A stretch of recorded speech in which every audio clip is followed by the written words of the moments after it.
Bismillahirrahmanirrahim. Assalamualaikum warahmatullahi wabarakatuh. Waalaikumsalam warahmatullahi wabarakatuh. Alhamdulillahi rabbil alamin. Lakal hamdu wa ilaikal mustaka wa antal musta'an ya dzal jalali wal ikram. Allahumma shalli wa sallim wa barik wa an'im ala sayyidil mursalin Muhammad sallallahu alaihi wasallam wa ala alihi wa sahbihi ajma'in, amma ba'd. Alhamdulillah, yang sama-sama kita hormati Direktur dan manajemen dari Rumah Sakit Ibu dan Anak Zainab, yang sama-sama kita hormati DPS kita Al-Ustaz Abu Zar Al-Ghifari SMH, Al-Ustaz Al-Har selaku Komite Syariah di Rumah Sakit ini, beserta seluruh yang hadir dan menyaksikan dari link Zoom kita. Marilah kita memulai pada pagi yang barokah ini tausiah terkait dengan maqasidus syariah yang menjadi nilai yang paling besar dari agama kita, agama yang paling mulia yaitu Islam, dan bagaimana penerapannya di rumah sakit kita, rumah sakit yang insya Allah sebentar lagi akan mendapatkan sertifikasi syariah. Kita positif dapat sertifikasi syariah insya Allah, karena sebelum sertifikasi itu muncul pun kita sudah berusaha menerapkan prinsip-prinsip syariah di rumah sakit kita. Maka untuk memperdalam apa sih maqasid syariah dan penerapannya dalam rumah sakit kita ini, maka kita buat kajian seperti pada pagi hari ini. Dan kita memulai dengan memuji Allah Subhanahu wa taala. Kita bersyukur kepada Allah. Allah telah menganugerahkan kepada kita hidayah yang begitu besar sehingga kita dapat memeluk agama yang mulia ini, agama yang sempurna ini, agama yang telah Allah berikan statement jelas di dalam surah Al-Maidah ayat yang ketiga. A'udzubillahi minasyaitonirrajim. Al-yawma akmaltu lakum dinakum wa atmamtu 'alaikum ni'mati wa raditu lakumul Islam dinan. Hari ini telah aku sempurnakan agama Islam itu untuk kita, untuk umat Islam. Tidak ada lagi pembaharuan. Kalau agama yang terdahulu, agama Yahudi misalnya, ada versi terbarunya. Dengan hadirnya Nabi Isa alaihi salam, maka ada versi terbaru dari agama Yahudi. Agama Nasrani adalah penyempurna dari agama Yahudi.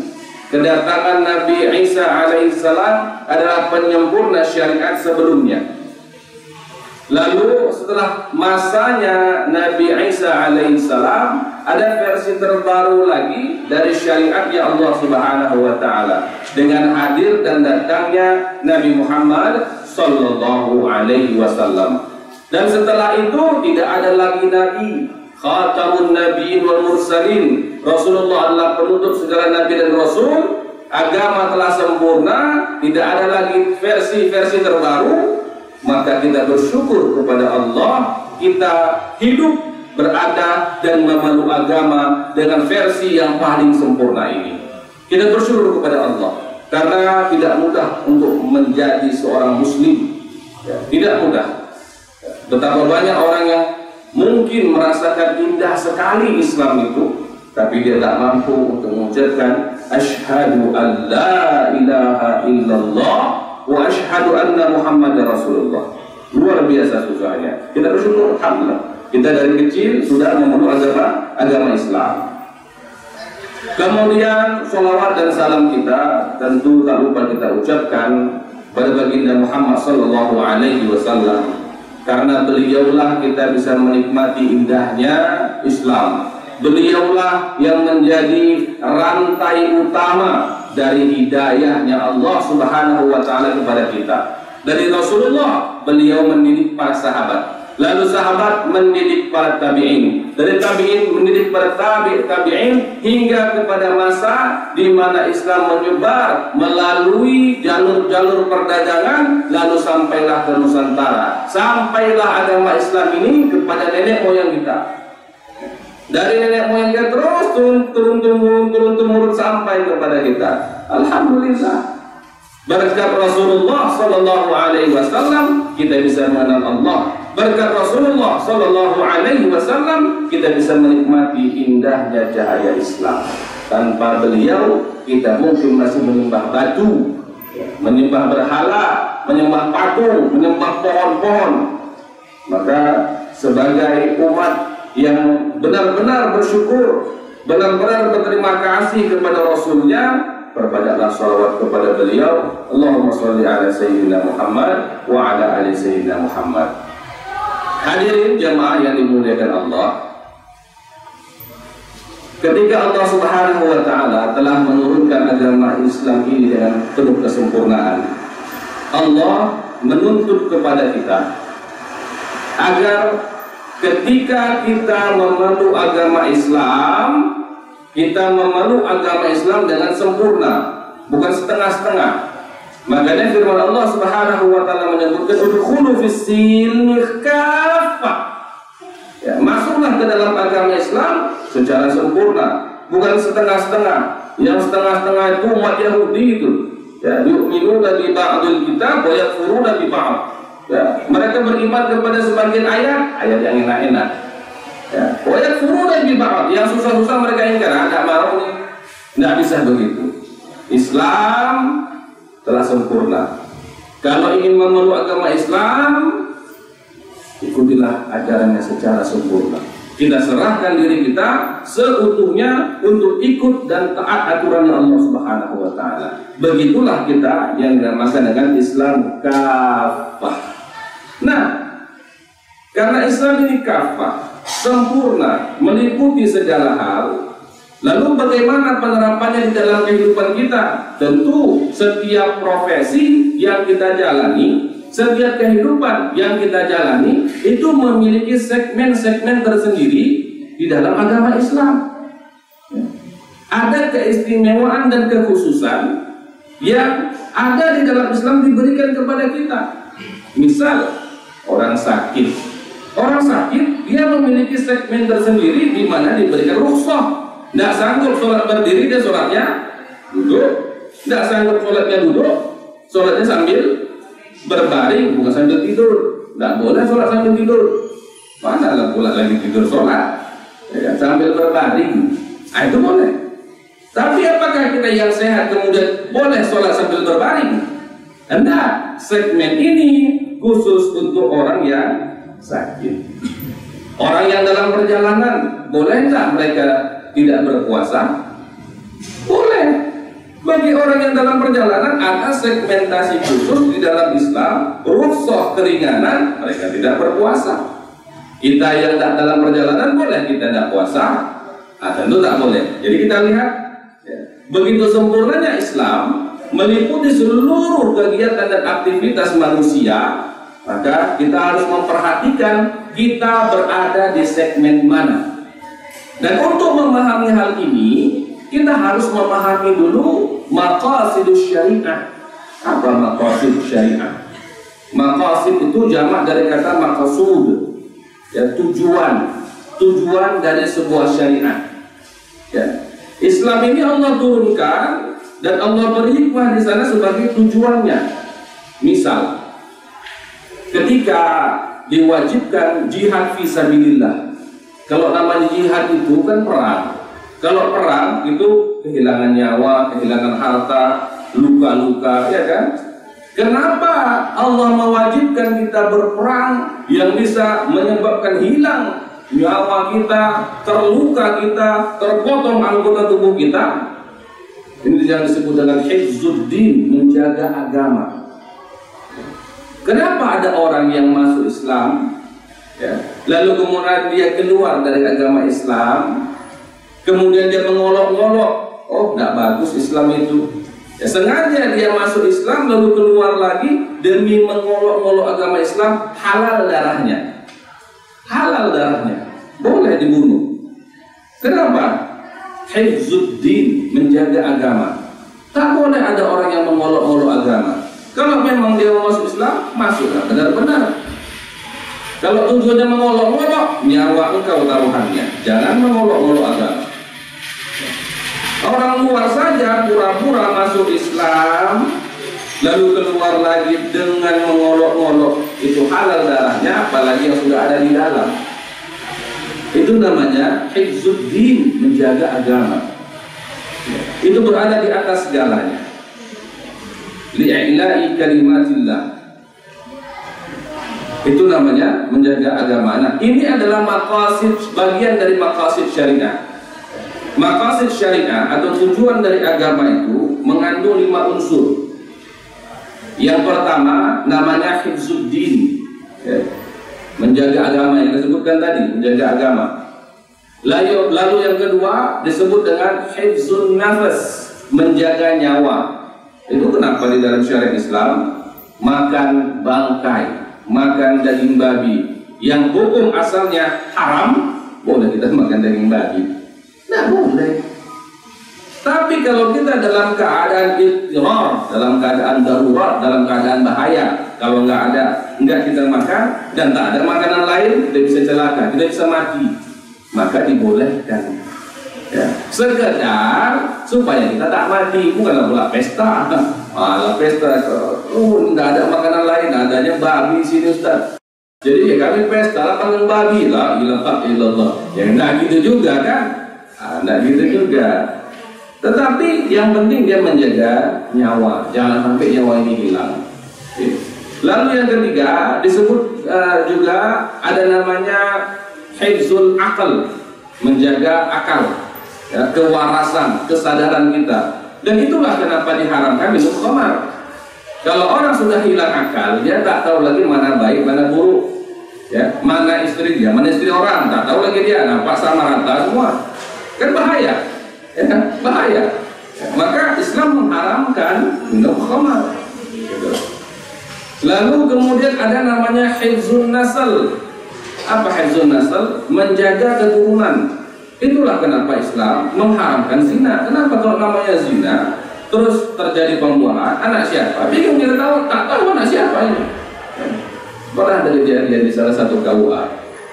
Ya, ketika petugas KUA-nya nanya, ya, kebetulan ini orang dispensasi, ya, dispensasi nikah, umurnya masih di bawah umur, kebelet harus nikah. Kenapa? Sudah hamdan. Apa hamdan? Hamil duluan. Akhirnya ini petugas di KUA nanya, ya, Dek, kau betul ini yang bertanggung jawab ini? Kau ini betul suaminya? Ya. Kau lah bapak dari si anak itu. Kata laki-laki itu apa? Entahlah Kak, katanya. Entah ya, entah kawan awak, katanya. Astagfirullahaladzim. Ini benar nih, saya dengar sendiri langsung. Saya pas lagi di situ, langsung dari pukul sama yang calon istrinya juga. Abang ini, abang yang buat itu. Apa pula? Sampai seperti ini kondisi, supaya kita tahu. Ya. Islam menjaga agama, ya, dengan menjaga keturunan yang baik-baik, sehingga tidak semua orang sembarangan aja, ya, sembarangan membuahi di sana sini. Tidak gitu caranya. Ada tanggung jawab. Ini anak siapa? Ini anak tanggung jawab siapa? Makanya disebut dengan hifzun nasl. Lalu ada lagi yang namanya hifzul mal, menjaga harta. Islam sangat menghormati hak harta seseorang, sehingga Islam mengharamkan pencurian. Islam mengharamkan riba. Kenapa? Riba itu cara mengambil harta orang lain dengan paksaan. Ya, namanya orang berhutang, tentu dia terpaksa. Dia terpaksa berhutang sehingga dia terpaksa bayar. Ketika dia harus bayar, dia terpaksa membayar lebih. Ya kan? Islam mengharamkan ini. Itu disebut dengan hifzul mal. Jadi ada 5, ya. Hifzuddin, hifzul nafas, hifzul akal, hifzul nasl, hifzul mal. Gampang, ya, 5 hal ini. Nah, itu kita berbicara secara umum. Lalu bagaimana penerapannya di dalam rumah sakit kita, rumah sakit syariah? Ya, dan ini harus menjadi dasar pola pikir kita sebagai manajemen ataupun orang-orang yang bekerja di rumah sakit, sehingga kita paham Apa yang harus kita jaga dari syariat ini, dari agama ini di rumah sakit kita? Yang pertama, hifzuddin, jaga agama. Agama siapa? Agama kita dan agama orang yang mencari pelayanan di rumah sakit kita. Sehingga kita diwajibkan, walaupun bukan wajib untuk sholat berjamaah di bawah sini, kita diwajibkan dengan absen. Untuk apa? Menjaga setiap orang yang bekerja di rumah sakit ini jangan terlalu sibuk dengan masalah dunia, dengan tulis-tulisannya, dengan dokumen-dokumennya, dengan pekerjaan marketingnya, lupa dia, lalai dia dengan sholat. Untuk apa? Untuk apa? Itulah kenapa kita buat fingerprint. Bukan kita, dengan fingerprint nanti kami riak, nggak ada urusannya dengan riak. Rumah sakit bertanggung jawab untuk menjaga agama orang-orang yang bekerja di dalamnya. Kalau ini tidak dijaga, nanti direktur, komisaris, owner, bahkan pengawas syariahnya dipersoalkan di yaumil hisab kelak. Kami dipersoalkan, kenapa enggak kalian jaga orang yang ada dalam pengawasan kalian untuk melaksanakan sholat? Berat. Itu makanya kalau kita mau paksa, nanti dikatakan kita keras. Maka kita pakai cara yang halus. Cara yang halus itu apa? Absensi. Itu dia. Menjaga agama. Yang pertama sekali, jaga agama setiap insan yang bekerja di rumah sakit ini. Jaga agamanya, jaga sholatnya. Lalu yang kedua, tentu agama orang yang datang untuk mendapatkan layanan kesehatan di rumah sakit kita. Itu sebabnya kita mengingatkan mereka untuk sholat. Masalah mereka mau melaksanakan atau tidak itu urusan masing-masing. Tapi terkadang ada orang yang saking sakitnya dia rasakan, dia lupa sekarang jam berapa. Maka kita ingatkan, Bu, assalamualaikum Bu, sekarang sudah masuk waktu zuhur. Itu juga merupakan bagian dari tanggung jawab kita untuk menjaga agama ini. Jadi, mengingatkan sholat itu bagian dari akreditasi, betul, itu bagian dari akreditasi. Tapi bukan itu tujuan kita. Tujuan kita adalah menjaga agama ini di rumah sakit kita. Itu dia. Lalu apa lagi? Di dalam pelayanan kita, ya, SSPBK, ya, pelayanan itu apa namanya, pembinaan rohani, ya, kerohanian. Setiap hari ada pasien yang rawat inap, ada tausiah di sana, ada ustadz yang datang ke sana menyampaikan ujangan-ujangan. Itu termasuk bagian dari menjaga agama. Sebahagian orang, ya, saking sakitnya mungkin, ya, maka melahirkan, maka operasi, ya, atau tindakan-tindakan medis lainnya, saking sakitnya mereka merasa menyerah. Mereka merasa, kok Tuhan bikin saya kayak gini, gitu. Nah, disitulah fungsinya pembinaan kerohanian itu. Ustaz-ustaz hadir bersama-sama di sana, ya, dengan diantarkan oleh para perawat, diantarkan, diingatkan dulu pakai jilbab, kan begitu. Jangan ustaznya nyelonong sendiri ke dalam, tuh beberapa kali saya temukan. Ya, nggak ada yang menemani kami ustaz, jadi kami masuk aja tiba-tiba di dalam belum pakai jilbab. Ini kan keliru ini. Nggak begitu. Perawat dulu yang memberitahukan ke dalam. Ya, sehingga ketika ustaznya masuk sudah dalam keadaan siap. Ini perlu kita perhatikan juga. Ustaznya menyampaikan bagaimana kesabaran, bagaimana menghadapi cobaan-cobaan dari Allah, bagaimana bersyukur memiliki keturunan, bagaimana siap untuk mendidik amanah yang sudah dititipkan, itu yang disampaikan. Makanya ada visitasi dari bidang kerohanian. Lalu di rumah sakit ini kita menjaga aurat, baik aurat kita yang bekerja di sini Makanya kita tidak dibolehkan pakai pakaian yang seksi-seksi kan. Nah, nanti yang ke sini istrinya mau melahirkan, suaminya udah lama ya kan. Tengok pula perawatnya, wah, nah, ini kan salah ya, salah kaprah jadinya nanti. Nah, ini aurat orang yang bekerja di sini dulu diperhatikan, makanya kita jilbab panjang-panjang. Lalu kemudian aurat pasien, aurat orang yang datang ke rumah sakit kita untuk pelayanan medis, ya, mereka juga butuh privasi, mereka butuh privasi itu. Makanya kita jaga aurat mereka. Apalagi talqin jenazah, sudah dalam keadaan terminal, sakaratul maut, itu kita berikan layanan itu untuk apa? Menjaga agama dia, sehingga akhir dari perkataan dia meninggalkan dunia ini la ilaha illallah. Dan kita semua harus tahu cara mentalkinkan ini.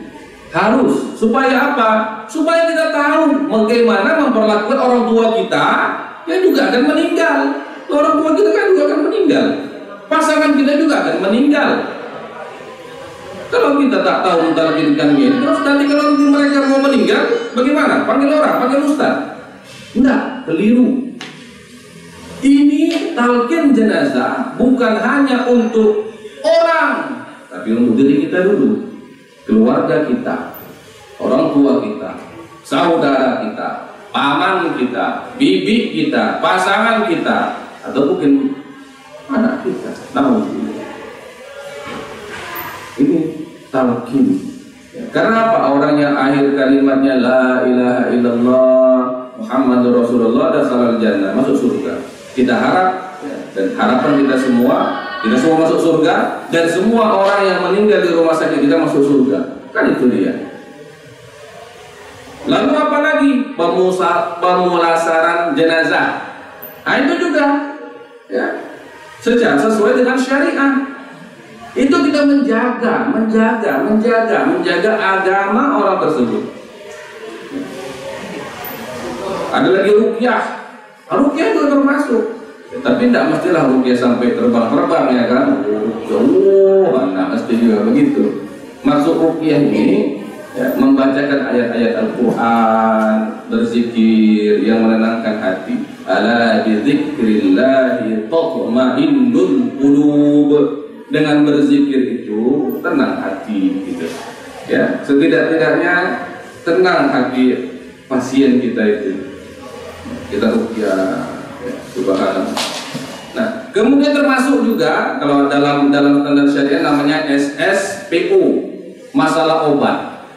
Ya, kita menjaga agama pasien kita di rumah sakit kita dengan menyediakan obat-obatan yang halal. Itu kita menjaga. Ya kalau toh nanti sama sekali tidak ada, itu lain cerita, masuk darurat lagi dia. Tapi selagi ada, jangan pernah diresepkan, dianjurkan, disediakan obat-obatan yang non halal. Tanggung jawab kita menjaga agama pasien kita. Kalau ada dua pilihan obat-obatan yang lebih kurang sama efeknya, sama hasil yang terjadi ketika kita mengkonsumsinya, ada yang halal, ada yang haram. Mungkin yang haram ini lebih tinggi sedikit lah. Tak boleh kita resepkan yang haram ini ketika yang halal ini masih mencukupi. Tidak boleh. Itu adalah cara kita menjaga agama pasien-pasien kita. Kita bukan berharap pujian dari pasien, tak perlu kita pujian dari pasien itu. Yang kita harap adalah pujian dari Allah. Nanti di akhirat kita lihat nanti Bapak Ibu sekalian yang berkhidmat di rumah sakit Islami. Lihat nanti bagaimana pahala Bapak Ibu sekalian besarnya dibanding dengan kolega-kolega Bapak Ibu sekalian yang tidak bekerja di rumah sakit. Lihat. Kenapa? Yang kita lakukan pelayanan ini, pelayanan yang luar biasa. Pelayanan yang luar biasa. Kita menolong orang lain di saat mereka benar-benar membutuhkannya. Sedekah yang terbaik adalah sedekah yang diberikan kepada orang yang butuh. Orang butuh kita kasih sedekah, pahalanya besar sekali. Orang lagi butuh pertolongan, kita tolong, pahalanya besar sekali. Lihat nanti bagaimana pahalanya itu begitu besar. Maka ikhlaskan, ya, ikhlaskan pelayanan kita itu. Ikhlaskan, nanti betul-betul kita terkejut. Ya, mungkin sholat kita biasa aja, puasa kita jarang-jarang, sedekah juga agak-agak macet, begitu kan? Gimana nggak macet, Ustaz? Gitu aja macet. Ya. Ya, tapi dengan pelayanan kita ya lillahi ta'ala, ya, sepenuh hati kita, ikhlas kita menjaga agama pasien-pasien kita, Allah memberikan, membalas pahala yang begitu besar. Nah, ini kita harapkan. Itu namanya hifzuddin di rumah sakit kita. Lalu kemudian ada namanya hifzun nafas, menjaga nyawa, ya, menjaga jiwa. Bagaimana penerapannya di rumah sakit? Nah, inilah yang disebut dengan al-hajah ad-daruriyah. Misalnya, apa hukum memotong organ tubuh manusia? Apa hukumnya? Haram, menyakiti, kan haram itu. Tetapi dalam kondisi tindakan, ya, tindakan medis yang telah diobservasi, misal ada tumor, misal ada yang harus diamputasi misalnya, itu menjadi boleh. Kenapa? Demi menjaga nyawa dia. Di rumah sakit kita, rumah sakit ibu dan anak ini ada namanya operasi sesar, ya kan? Kenapa operasi ini dilakukan? Demi menjaga nyawa si ibu dan si anak sekaligus kalau memungkinkan, kan itu dia. Itu dilakukan. Hukum asalnya tak boleh. Hukum asalnya tak boleh. Maka ini sebenarnya tapi di antara kita aja. Ketika ada orang minta tanpa indikasi medis apapun, minta dioperasi sesar, boleh apa enggak? Nah, jadi pertanyaan khusus ya, boleh apa enggak? Kalau dalam kondisi ada indikasi medis, tentu boleh, nggak ada masalah, ya, harus dilakukan, bahkan wajib dilakukan. Tapi kalau nggak ada apa-apa, hanya untuk misalnya memilih tanggal cantik, nah ini kan jadi pertanyaan sebenarnya. Ini pertanyaan sebenarnya. Tapi sudah kita tinggalkan untuk jawabannya di kajian ini yang akan datang, yang panjang, nggak selesai nanti. Tapi yang namanya tindakan operasi itu kan tak boleh, haram. Tetapi karena dibutuhkan untuk menyelamatkan nyawa, maka dibolehkan. Obat-obatan tadi yang tidak halal, ya, ketika memang tak ada obat lain yang bisa digunakan untuk menyelamatkan nyawa orang tersebut, maka itu harus dilakukan, ya, berikan, gitu.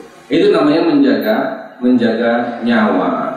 Nah, dan oleh sebab itu juga ada kalanya ini ketika misalnya bagian bagian operasi, ketika waktu sholat udah mau masuk, tapi kebetulan ada orang yang harus dilakukan tindakan segera, urgent. Apakah kita dahulukan sholat atau operasi dulu? Nanti aja lah dulu. Nah, operasinya ini udah mau sholat 5 menit lagi sholat nih, hampir aja lah dulu. Boleh? Nggak boleh. Ya. Demi apa? Menjaga nyawa dia. Nyawa dia lebih penting daripada pelaksanaan sholat tepat waktu. Bukan sholatnya ya, pelaksanaannya. Pelaksanaan sholatnya boleh ditunda dan diundur karena darurat, bukan nggak dikerjakan. Mentang-mentang saya operasi sudah, sempat lagi saya sholat, itu keliru tuh. Dia nggak menjaga hifzuddin namanya. Hifzuddin lebih tinggi daripada hifzun nafas, salah. Tapi kita bukan tak melaksanakan sholat, kita mengundur pelaksanaannya karena ada darurat, bukan tak sholat. Yang keliru kan, gak usah sholat lagi, kita mau operasi kita, nanti mati orang ini. Bukan gak usah sholat lagi, akhirkan waktu sholat kita. Jangan keliru, jangan tak sholat, gak usah sholat lagi kita. Bukan gak usah sholat, tapi apa? Akhirkan pelaksanaan waktu sholatnya karena ada operasi yang harus kita lakukan. Jadi jangan sampai keliru ini. Kalau kita bilang jangan sholat atau tak usah sholat, dosa kita. Tapi kalau kita akhirkan karena ada kedaruratan yang terjadi, maka tidak ada dosa bagi kita. Karena apa? Kita hifzun nafas, menjaga nyawa seseorang. Itu yang kedua. Lalu yang ketiga, yang dimaksud dengan hifzul akal. Hifzul akal menjaga kewarasan, kesadaran. Tetapi ya, ada kalanya hifzul akal ini boleh kita skip sedikit. Karena apa? Hifzun nafas tadi. Kalau orang mau dioperasi, memangnya dalam keadaan sadar dioperasi. Bisa heboh atau rumah sakit kan, teriak-teriak dia kan, saya begini tuh teriak, saya teriak lagi dia. Makanya orang yang mau tindakan itu mesti tidak sadarkan dulu. Ada tim anestesinya ya kan, tidak sadarkan dulu. Tidak sadarkan itu pakai apa? Iya kan, pakai bius kan, bius itu kan sama efeknya dengan khamar sama. Tapi ya, khusus untuk hal ini darurat tadi. Karena darurat menjaga nyawa, maka dibolehkan hifzul akalnya ini. Makanya urutannya nggak terbalik dia. Hifzul din, hifzul nafas, hifzul akal. Ya.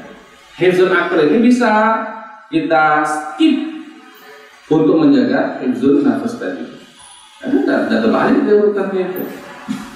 Tapi secara umum hukum asalnya tidak boleh memberikan obat yang bisa memabukkan, menghilangkan akal kepada siapapun juga, apalagi pasien, tanpa ada kebutuhan darurat di sana. Tidak boleh, tidak boleh sama sekali. Itu namanya hifzul akal. Lalu yang keempat namanya hifzun nasal, menjaga keturunan. Dalam kaitannya di rumah sakit ibu dan anak, kita ada enggak program kesuburan atau inseminasi? Inseminasi buatan atau misalnya bayi tabung dan yang semisalnya, ada enggak kita? Ada. Oke. Apa hukumnya? Islam menjaga keturunan, ya. Maka dianjurkan rumah sakit ibu dan anak untuk membuat program agar pasangan yang resmi dan menikah ini bisa punya anak. Dianjurkan, kalau ada teknologinya, buat. Menjaga nasal, menjaga anak, menjaga keturunan, ya, jaga keturunan. Kalau masih bisa dilaksanakan, lakukan. Tapi ingat, dalam menjaga keturunan ini harus diperhatikan. Misal di program bayi tabung, dalam fatwa MUI, bayi tabung itu boleh apabila asalnya itu sel telur dan sel sperma dari kedua orang tua yang menikah. Boleh, fatwanya ada, silakan. Tapi tidak boleh, haram apabila menggunakan salah satu dari sel telur ataupun sel sperma dari orang yang bukan menikah tadi. Apakah pinjam rahim, ya, atau sel telurnya dari perempuan lain, sel telur dari si wanita istrinya ini tidak bagus misalnya, atau sel spermanya laki-laki lain, tak boleh. Menjaga keturunan supaya nanti, ya, bapaknya kulit hitam, ibunya kulit hitam, lahir anak kulit putih. Kan bingung loh, kok bisa putih? Rupanya sel spermanya, sel sperma orang lain kebetulan kulitnya putih. Akan bingung, ini anak siapa? Begitu. Maka inilah kita menjaga keturunan.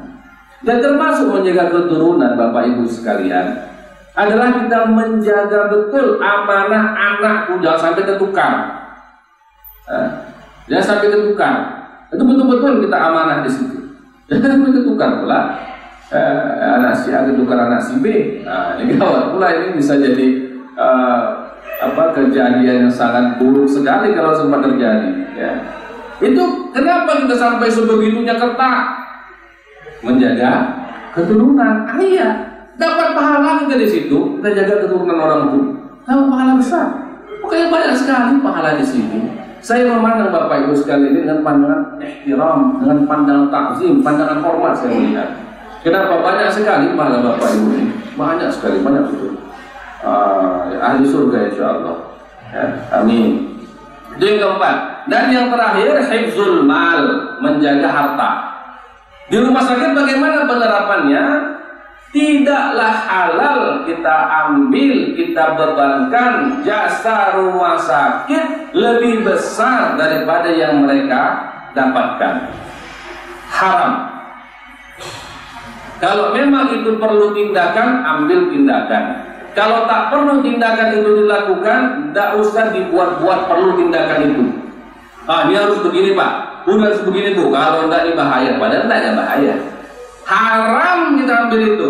Kalau menganjurkan boleh. Kita ada pilihan Pak, ini pilihannya, ini pilihannya, boleh, boleh. Tapi kalau kita takut-takuti pasien, ini kalau nggak diambil bahaya nih Pak, resikonya begini. Tentu pasien takut. Pasien datang ke sini kan karena mereka butuh pertolongan, karena mereka tak tahu lagi apa yang harus mereka lakukan, makanya ke sini. Kalau mereka masih tahu apa yang harus mereka lakukan, nggak ke sini mereka tuh. Betul apa enggak? Iya. Bapak Ibu sekalian, kalau sakit kepala perlu rupanya ke rumah sakit. Udah tahu kan, kalau sakit kepala minumlah paracetamol. Apalagi di rumah sakit tahu kan, stok pun banyak. Tahu kita. Tapi kalau sudah sakit kepala, nggak sembuh-sembuh, sudah 1 bulan minum paracetamol tak berkurang, tentu kita nggak tahu lagi apa yang kita lakukan. Apa solusinya? Kita ke rumah sakit, cek labor, cek ini, cek itu, ya kan? Karena sudah nggak tahu lagi, makanya ke rumah sakit. Kita kiaskan ini dengan orang lain, pasien kita yang datang ke sini. Mereka datang karena mereka tak punya solusi lain kecuali hadir ke rumah sakit. Maka haram bagi rumah sakit untuk mengambil ujrah, bayaran yang lebih daripada yang harusnya mereka dapatkan. Haram. Tapi kalau mereka memang mau layanan yang lebih istimewa, layanan VIP, kita boleh menawarkan, tapi sifatnya penawaran, tak boleh ada unsur paksaan. Haram. Itu ke arah pasien kita. Dan ke arah manajemen kita sendiri. Jangan lupa, hak-hak orang yang bekerja di rumah sakit ini tak boleh sedikit pun dikurangi. Haram hukumnya, haram.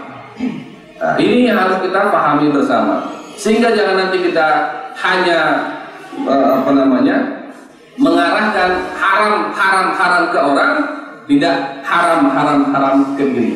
Nah, ini harus kita menjadi koreksi juga, refleksi terhadap diri kita bahwa segala aturan-aturan ini utamanya untuk diri kita dulu, baru kita terapkan kepada orang lain. Bukan ini untuk orang lain, untuk saya terserah saya. Itu tidak bisa tuh. Itu Bani Israel itu, Yahudi. Kalau jadi Yahudi ya silakan lah begitu ya. Tahu kita. Baik, terima kasih Bapak Ibu yang dirahmati Allah Subhanahu wa taala. Mungkin hal tersebut sudah cukup jelas saya rasa. Kalaupun ada yang mau ditanyakan, saya mempersilahkan 1-2 pertanyaan. Kalau ada yang mau ditanyakan Bapak Ibu terkait dengan maqasid syariah tadi? Kalau ada, alhamdulillah. Kalau tidak ada, jelas Ustaz, jelas sekali Ustaz. Kalau Ustaz sudah menyampaikan jelas, kami tak berani nanya lagi Ustaz. Ya kalau itu baguslah. Jadi tidak perlu sibuk-sibuk menjawab lagi kan. Ya, terima kasih banyak atas perhatian Bapak Ibu sekalian. Mohon maaf atas segala kesalahan, kesilapan, kekeliruan dalam saya menyampaikan. Ya, terkadang kata-kata yang kurang tepat. Ya, terkadang mungkin ada yang menyinggung perasaan. Tapi yakinlah kita semua satu kesatuan di rumah sakit kita ini. Niat kita lillahi ta'ala menjadi khadim, ya, menjadi pelayan bagi orang-orang yang Allah coba mereka dengan kesakitan. Ya, harapan yang paling besar dari dalam diri kita kepada Allah agar pahala kita itu dilipat gandakan. Kita mungkin tidaklah mewah sekali kita di dunia, tidaklah hebat sekali kita di dunia, tapi tak apalah. Tapi yang penting ya nanti di akhirat saya jadi orang yang paling beruntung karena saya banyak menolong orang lain dan lillahi ta'ala. Mungkin nama kita nggak naik di sana, kita tolong, tapi nama kita nggak naik. Sudah, tak usah sibuk kita memamerkan diri kita. Itu saya, itu kerjaan saya itu. Kalau nggak karena saya, tak usah. Ya, biarlah Allah Subhanahu Wa Taala yang membalas segala kebaikan-kebaikan kita, termasuk tim yang bekerja di akreditasi syariah. Itu namanya tak nampak, tapi yakinlah ketika itu jadi barang itu, sertifikat itu jalan, selama rumah sakit ini berdiri, walaupun bapak ibu nggak di sini lagi, pahalanya mengalir. Allahumma amin. Terima kasih banyak. Kita tutup dengan subhanallah wa bihamdika asyhadu an la ilaha illa anta astaghfiruka wa atubu ilaik. Assalamualaikum warahmatullahi